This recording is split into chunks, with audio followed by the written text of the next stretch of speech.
चलिए स्टार्ट करते हैं बेटा। तो आज हमें क्या करना है, जो हमारा थर्ड चैप्टर है, या फिर आप यूनिट नंबर 2 कह सकते हैं। यूनिट नंबर 2 और chapter number third both are same, ठीक है।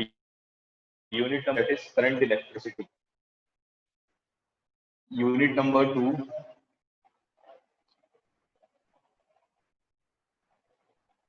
तो यूनिट नंबर 2 है दैट इज करंट इलेक्ट्रिसिटी।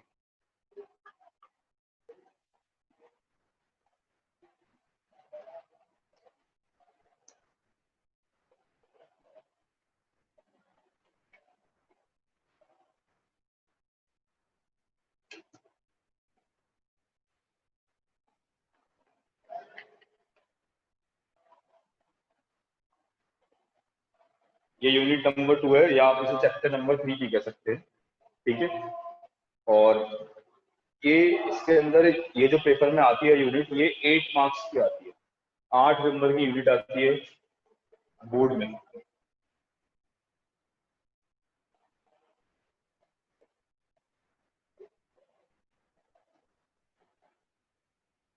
ठीक है, तो ये इलेक्ट्रोस्टैटिक के कंपैरिजन में एक तो बहुत छोटी यूनिट भी है। जैसे इलेक्ट्रोस्टैटिक के अंदर क्या था, एक यूनिट में 2 चैप्टर थे। यहाँ पर क्या है, एक यूनिट में एक ही चैप्टर है बस।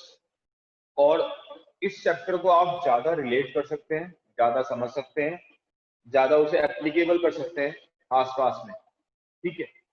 तो हम स्टार्ट करते हैं current electricity, right.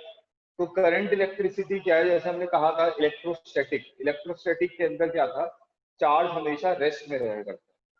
Current electricity physics की वो ब्रांच है जिसके अंदर चार्ज हमेशा क्या होगा, मोशन में। तो उस ब्रांच को हम क्या बोलते हैं, करंट इलेक्ट्रिसिटी, ठीक है। Current electricity is a branch of physics that deals with the charges in motion. जिसके अंदर चार्जेस होते हैं वो किस में होते हैं, मोशन में। तो उस पार्ट को हम क्या बोलते हैं, करंट इलेक्ट्रिसिटी, ठीक है। अब क्वेश्चन ये आता है कि सर चार्ज मोशन में कैसे आएंगे। चार्ज को अगर मोशन में लाना है तो कहाँ से लाएं चार्ज को मोशन में, कैसे चार्ज को मूव कराएं। तो आप याद करिए, हमने इलेक्ट्रोस्टैटिक में टर्म पढ़ी थी पोटेंशियल डिफरेंस। और वहां पे हमने ये पढ़ा था कि चार्ज हमेशा क्या होता है, हायर पोटेंशियल से लोअर पोटेंशियल की तरफ फ्लो करता है। Charge always flow from higher potential to lower potential. जैसे आपको अगर याद आ रहा हो, मैंने आपको एक बॉटल वाला एग्जांपल देके बताया था। जैसे ये हमारे पास एक वाटर बॉटल है,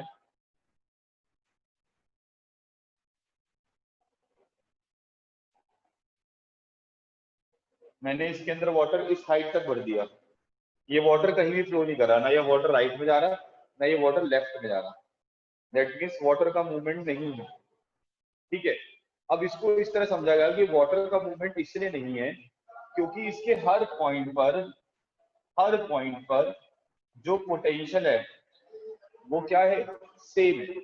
हर पॉइंट पे जो पोटेंशियल है उसकी वैल्यू क्या है, सेम है। इसलिए आप ये देख रहे हैं कि चार्ज मोशन में, वाटर मोशन में नहीं आ रहा। लेकिन जैसे ही आपने क्या करा, इसको एक सर्टेन एंगल पे टिल्ट कर दिया, एक सर्टेन हाइट पे टिल्ट कर दिया, आपने इसको ऐसे कर दिया, तो क्या होने लगा, वाटर फ्लो करने लगा नीचे की तरफ। अब जैसे हमने इसको राइज करने से क्या हुआ, ठीक है। जैसे ये पॉइंट ए है मान लीजिए, ये पॉइंट बी है मान लीजिए। तो दैट मीन्स एक पॉइंट ए जो है वो हायर पोटेंशियल पे आ गया, दूसरा वाला पॉइंट बी जो है वो लोअर पोटेंशियल में आ गया। दोनों के बीच में एक पोटेंशियल डिफरेंस आ गया, जिस डिफरेंस की वजह से वाटर क्या करने लगा, फ्लो करने लगा। दोनों पॉइंट के बीच में क्या आ गया, एक डिफरेंस आ गया, और उस डिफरेंस की वजह से वाटर क्या करने लगा, वाटर फ्लो करने लगा। तो हमने कहा कि एक पोटेंशियल डिफरेंस क्रिएट हो गया दो पॉइंट के बीच में। अब जैसे यहाँ वाटर फ्लो कर रहा होता है बेटा, उसी तरीके से क्या चार्ज फ्लो कर रहा होता है, उसी तरीके से क्या होता है, चार्ज फ्लो कर रहा होता है। ये तो मैंने आपको वाटर का एग्जांपल लेके दिखाया। वाटर के अंदर बताया कि वाटर फ्लो कर रहा होगा, बिल्कुल ऐसे ही क्या होता है, चार्ज का मूवमेंट होता है, ठीक है। अब इसको थोड़ा सा आगे समझते हैं।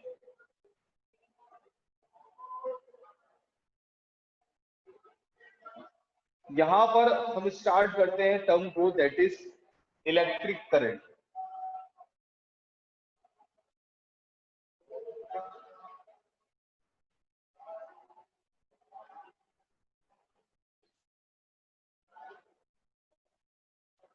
इलेक्ट्रिक करंट क्या होता है? इलेक्ट्रिक करंट को हम किस तरह डिफाइन करते हैं? तो इलेक्ट्रिक करंट होता है बच्चों rate of flow of charge. Electric current is rate of flow of charge.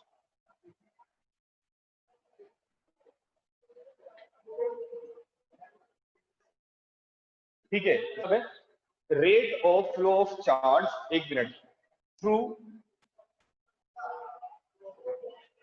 a given cross sectional area, through a given cross sectional area। ठीक है, क्या मतलब है इसका, देखे समझेंगे ध्यान से। जैसे सपोज करें कि ये मेरे पास एक वायर है, इस वायर के अंदर क्या हो रहा है, इस वायर के अंदर इलेक्ट्रॉन्स मूव कर रहे हैं इस तरफ। ठीक है, जब भी हम चार्ज की बात करेंगे तो इलेक्ट्रॉन, ठीक है, तो इलेक्ट्रिक करंट बता रहा है rate of flow of charge. जब भी वर्ड रेट आता है तो हमेशा याद रखना कि टाइम से डिवाइड करना है, यानी कि आई का फॉर्मूला क्या होता है, क्यू बाय टी। अब ये क्यू बाय टी क्या सिग्निफाई कर रहा है, जैसे मान लीजिए मैंने यहाँ पर एक क्रॉस सेक्शन एरिया ले लिया, ये मैंने एक क्रॉस सेक्शन एरिया ले लिया। मान लीजिए मैंने यहाँ पर ये गेट सपोज कर लिया, मैं यहाँ पे खड़ा हूँ एक गेट पे, इस गेट पे। तो इलेक्ट्रिक करंट ये बताता है कि इस गेट से कितने चार्ज फ्लो कर रहा है एक सेकंड में। इलेक्ट्रिक करंट क्या बताता है कि इस गेट से, मैं यहाँ पे गेट पे खड़ा हो गया, जैसे मान लो कि क्लास है, ठीक है, अब क्लास के गेट पे खड़ा हो गया, छुट्टी की बेल बजी और सब बच्चे बाहर आने लगे, तो हम पता लगाते हैं कि एक सेकंड में कितना, एक सेकंड में कितने, आज के बाद 10 निकलने लगे, तो दैट मीन्स करंट ज्यादा हो गया, क्योंकि एक सेकंड में ज्यादा चार्ज निकल रहा है, ज्यादा बच्चे बाहर निकल रहे हैं। लेकिन याद रहे to a given cross section area. Given cross section area का मतलब क्या है कि आप एक गेट पे खड़े होगे, गेट पे खड़े होगे देखोगे कि हाँ भाई कितने बंदे आपसे बच्चे बाहर निकल रहे हैं इस गेट से। आगे बात समझ सबको, बताइए यस और नो।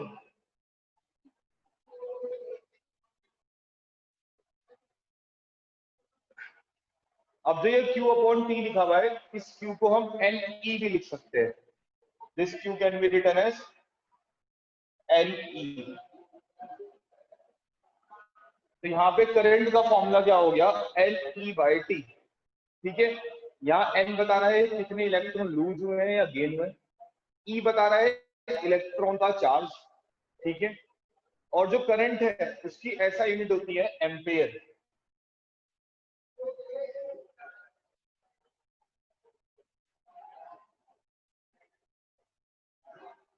करंट की ऐसा यूनिट क्या होती है, एम्पेयर। एम्पेयर को कैपिटल ए से रिप्रेजेंट करते हैं। ठीक है, उसके बाद आप देखिए, अगर मैं स्लोप ऑफ क्यूटी ग्राफ निकालता हूं, तो क्यूटी ग्राफ का स्लोप होगा वो मेरे को करंट प्रोवाइड करेगा। ठीक है, अगर हम क्यूटी ग्राफ फाइंड आउट करते हैं तो क्यूटी ग्राफ का स्लोप होगा, स्लोप मतलब टेन थीटा जो होगा वो मेरे को क्या प्रोवाइड करेगा, करंट प्रोवाइड करेगा। इसी तरीके से अगर मैं एरिया फाइंड आउट करता हूं, एरिया अंडर आईटी ग्राफ, तो आईटी ग्राफ का जो एरिया होगा वो मेरे को क्या प्रोवाइड करेगा, चार्ज। ठीक है, क्यूटी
चलिए एक कॉल आ गई थी, इससे थोड़ा डिस्टर्बेंस हुआ होगा बीच।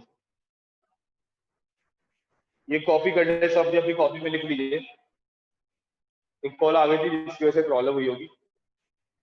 सब नोट कर लें अपनी अपनी कॉपी में।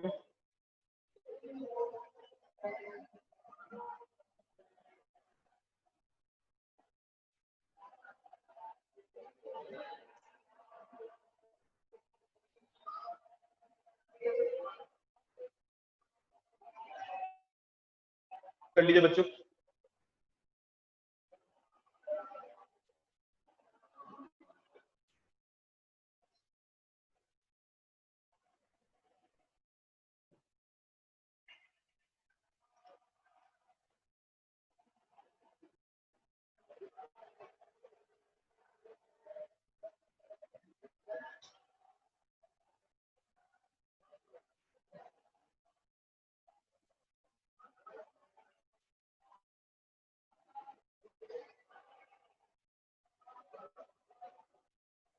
कॉपी कर लें बच्चे सब।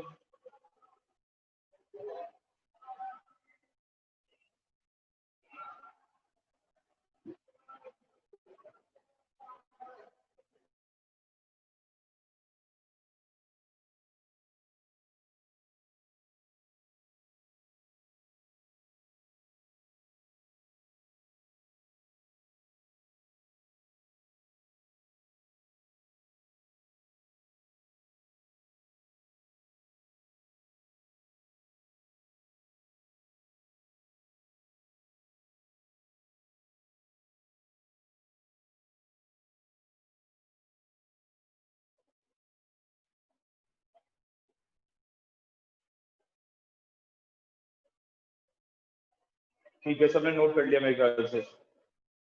चलिए, तो आपने करंट समझ लिया। करंट क्या होता है, किसी को कोई डाउट तो नहीं है बेटा?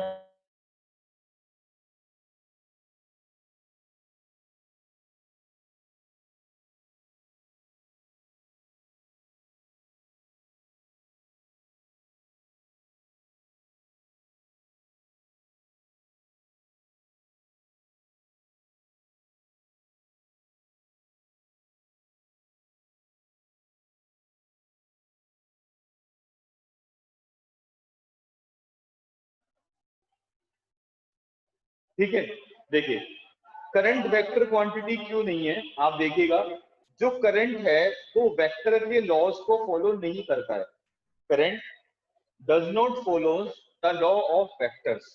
क्या मतलब है इसका, कि जैसे आप सपोज करें कि ये दो वायर है, एक वायर इधर जा रही है, एक वायर इधर जा रही है, ठीक है। इसके अंदर 5 एम्पेयर करंट है, इसके अंदर 2 एम्पेयर करंट, ठीक है।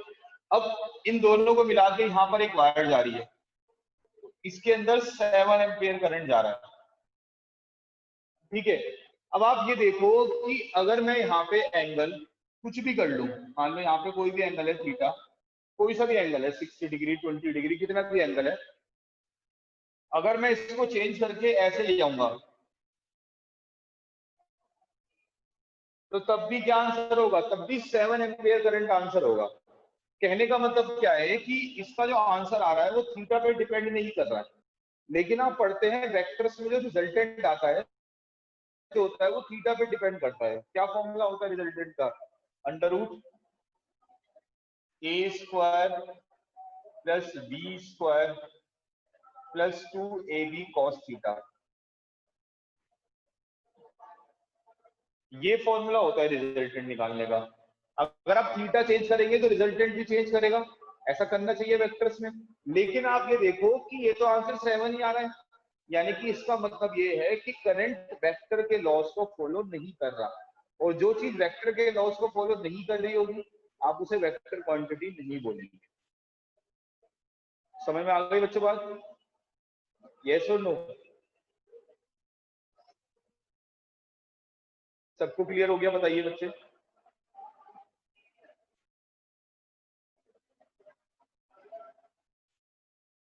इंग्लिश में लिख लेंगे, because it does not follows the vector laws of addition.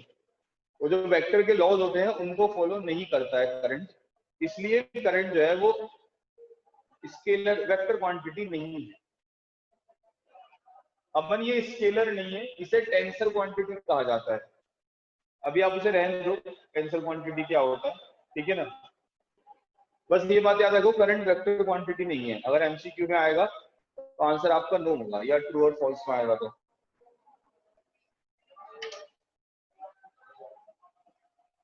Copy करिए बच्चे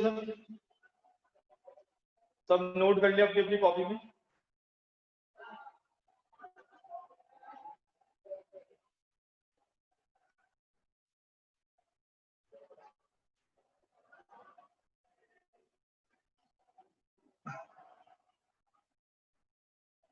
Current is not a vector quantity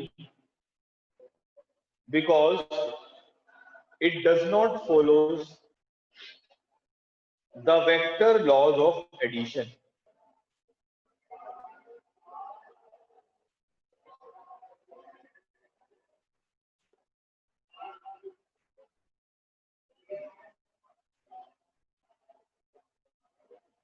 कर लीजिए कॉपी सब बच्चे, नोट इट डाउन फास्ट।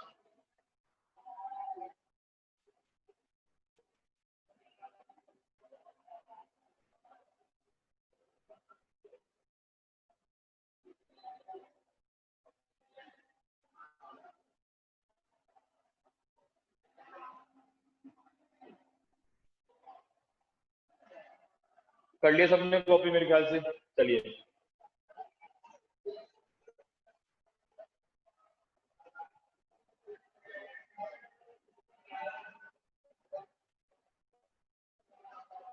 उसके बाद देखिए आगे, करंट का मैग्नीट्यूड हो गया, करंट की डायरेक्शन हो गई, ठीक है। अब हम पढ़ते हैं types of electric current. Electric current कितने तरीके के होते हैं, ठीक है। Types of electric current.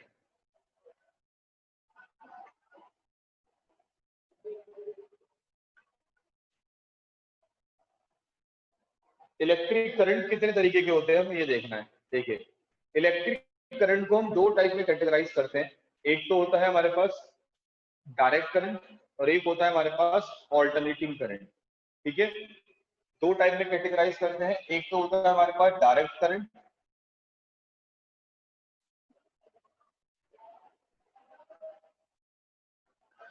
Direct current को डीसी लिखते हैं।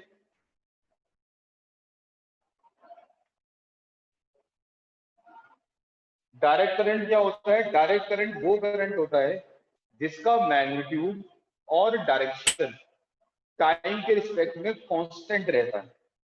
जिसका मैग्नीट्यूड और डायरेक्शन टाइम के रिस्पेक्ट में क्या रहता है, कांस्टेंट रहता है। जैसे यहाँ पे टाइम है और यहाँ करंट है, तो ये हमेशा कांस्टेंट रहेगा, मतलब बराबर रहेगा हर जगह। और डायरेक्शन भी एक ही साइड रहेगी हमेशा। जैसे हम आज तक जितने भी न्यूमेरिकल करके आ रहे हैं 9th 10th में, या अभी 12th में करे हैं जितने भी हमने, वो सब हमने डायरेक्ट करंट से ही करे। हमने हमेशा बैटरी मानी है, बैटरी कह दें या सेल कह दें, जो सेल होता है या बैटरी होती है वो कौन सा करंट बनाती है, वो हमेशा डायरेक्ट करंट बनाती है, ठीक है। तो डायरेक्ट करंट जो होता है वो हमेशा कांस्टेंट रहता है with respect to magnitude and direction, ठीक है। क्लियर हो गया ये बात, डायरेक्ट करंट से हम आगे सबको।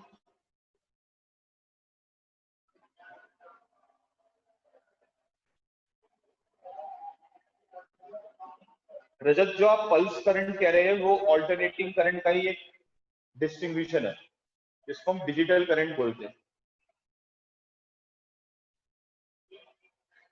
फिर हम बोलते हैं सेकंड इज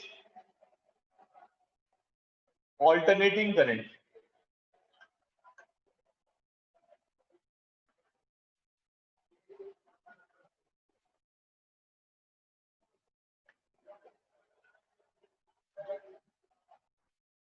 ऑल्टरनेटिंग करंट क्या होता है, देखिए, ऑल्टरनेटिंग करंट एक ऐसा करंट होता है जिसका मैग्नीट्यूड और डायरेक्शन पीरियोडिकली टाइम के साथ साथ चेंज होता रहता है।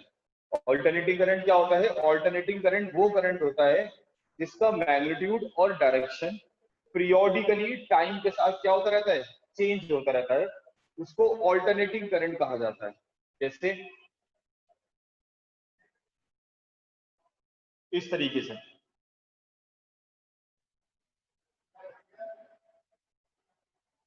यहाँ करंट है आई और यहाँ टी है टाइम। तो ये ऑल्टरनेटिंग करंट का मैंने ग्राफ बनाया है। इसका क्या मतलब है, जो करंट है वो पीरियोडिकली अपना मैग्नीट्यूड और डायरेक्शन चेंज करता रहेगा। मतलब पीरियोडिकली का मतलब क्या है, फिक्स टाइम बाद अपने आप को चेंज करता रहेगा। जैसे यहाँ टाइम 0 है, 2 सेकंड में उसने करंट को बढ़ाया, ठीक है, फिर अगले 2 सेकंड के लिए क्या हुआ, करंट घटा, फिर अगले 2 सेकंड के लिए करंट बढ़ा अपोजिट डायरेक्शन में, फिर अगले 2 सेकंड के लिए करंट क्या हुआ, घटा अपोजिट डायरेक्शन में। इस तरीके से जो करंट है उसका मैग्नीट्यूड और डायरेक्शन पीरियोडिकली चेंज होता रहता है। पीरियोडिकली का मतलब फिक्स टाइम के लिए बढ़ेगा, फिक्स टाइम के लिए घटेगा, फिर बढ़ेगा अपोजिट डायरेक्शन में, फिर घटेगा अपोजिट डायरेक्शन। इस तरह से 8 सेकंड के लिए वो 4 सेकंड के लिए पॉजिटिव रहा और 4 सेकंड के लिए नेगेटिव रहा। नेगेटिव का मतलब ये होगा कि अपोजिट डायरेक्शन हो गई है, ठीक है। जो बैटरी होती है वो हमेशा डीसी बनाती है, डायरेक्ट कराती है। इन्वर्टर क्या करता है, उसको एसी बनाता है। इन्वर्टर जो है, जो इन्वर्टर हमारे घर में लगे रहते हैं, वो क्या करते हैं, जो डायरेक्ट करंट बन रहा है, डीसी जो बन रहा है, उसको वो कन्वर्ट करके एसी बनाता है, ऑल्टरनेटिंग करंट बनाता है, ठीक है। ऑल्टरनेटिंग करंट अच्छा होता है as compare to direct current. Alternating current are more advantages than direct current. क्यों? क्योंकि ऑल्टरनेटिंग करंट को आप लार्जर डिस्टेंस तक ट्रांसमिट कर सकते हैं। आप बहुत दूर दूर तक उसे ट्रांसमिट कर सकते हैं इजीली विदाउट हीटिंग लॉस। जैसे हमें यहाँ से एक दूसरी कॉलोनी में ऑल्टरनेटिंग करंट पहुंचाना है तो आप वायर्स के थ्रू आसानी से पहुंचा सकते हैं, उसमें हीटिंग लॉस बहुत कम होगा। लेकिन अगर आप वायर के थ्रू डायरेक्ट करंट को भेजोगे तो तार क्या होगी, मेल्ट होके खत्म हो जाएगी, ठीक है ना।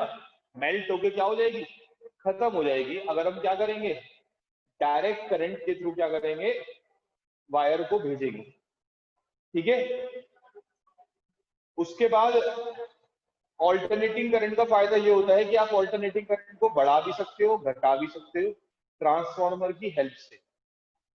With the help of transformer हम उसे इंक्रीज भी कर सकते हैं, डिक्रीज भी कर सकते हैं। किसको, ऑल्टरनेटिंग करंट। डायरेक्ट करंट को आप ना तो बढ़ा सकते हैं ना घटा सकते हैं ट्रांसफार्मर की हेल्प से। ट्रांसफार्मर क्या होते हैं हम आगे आगे पढ़ेंगे यूनिट नंबर 4 में, लेकिन अभी हमने सिर्फ याद नाम रखना,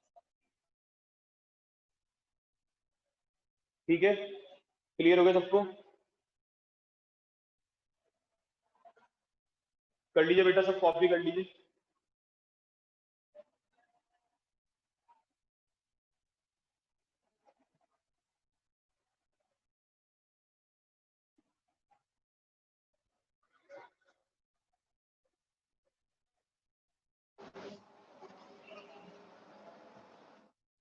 कॉपी करिए बेटा सब।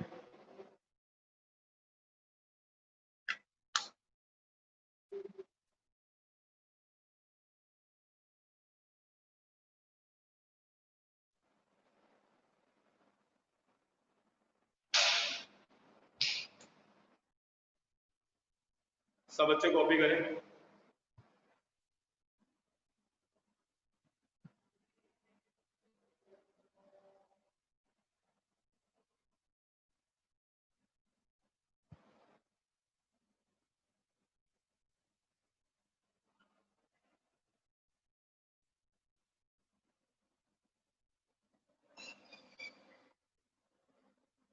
श्रुति यू कैन आस्क इंडिविजुअली, ठीक है। चलिए बेटा बस आज इतना ही करते हैं, बाकी फिर आपको नेक्स्ट क्लास में हम समझा देंगे, ठीक है ना। इसको आप रिवाइज करेंगे इस चैप्टर को बिल्कुल ध्यान से।